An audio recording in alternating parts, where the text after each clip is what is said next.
ay magkukuha na kin kamalunggay, kamalunggay. Chinese kamalunggay hindi di Samar. Ewan ko ano tawag dito sa Tagalog.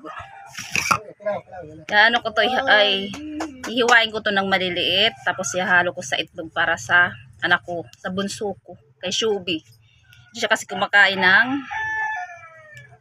gulay. Kailangan dayain siya sa pagkain para makain niya yung gulay. Kailangan ng katawan natin ng gulay. Lalo na yung mga bata pa. Kailangan ng masustansyang pagkain, hindi puro hotdog, pansit canton, ano pa mga ano dyan, processed food. Masama yun sa katawan.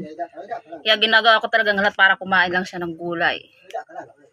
Hinihiwa ko to ng maliliit kasi wala naman akong food processor, ano na lang, hinihiwa ko na ng maliliit. Tapos nalagay ko sa itlog. Hindi ko nalagay ng kamatis, sibuyas kasi pag may kamatis, sibuyas, ayaw niya, hindi niya kumain. Pag ito lang, hindi kasi gaano halata. Kaya kinakain niya. Nakakain siya ng gulay.